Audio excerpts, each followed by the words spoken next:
তো সবাই কেমন আছে? চলে আসলাম একটা নতুন ব্লগ ভিডিও নিয়ে। আজ গিয়েছিলাম আমি মাঠে, বাড়ির সামনে আমাদের মাঠ, সেখানে আমরা ছিলাম, বেগুন তুলছিলাম।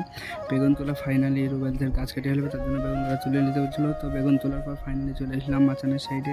মাচানের সাইডে এসে দেখি সবাই বসে আছে সেখানে আড্ডা দিচ্ছে। আর সব রোজাতে কারোর মুখের দিকে তাকানো যাচ্ছে না, সব মুখই দিকে দিকে হয়েছে। সবাইকে একটু চাটছি, কেউ পানি খাবে, পানি খাবি করে তারপর সাফল আমি চলে এসলাম একটু ঘুরতে এই সাইডটায়।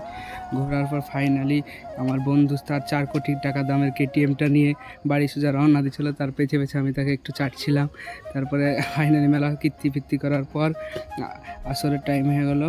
আর তারপরে ফাইনালি রাজা আমি রুবেল চলে আসলাম আসরের নামাজ পড়ার জন্য মাথানের সাইডে গাড়ি নিয়ে। এখন যাব আমরা আসরের নামাজ পড়তে। তারপর আসরের নামাজ পড়ার ফাইনালি নামাজ পড়ার আগে চলে আসলাম মসজিদের সামনে। এখন মসজিদে যাবো, আসরের নামাজটা পড়বো। তো আসরের নামাজ পড়া শেষ, তারপরে দেখি আমার একটা বন্ধু আজ রোজা নাই, তো সেখানে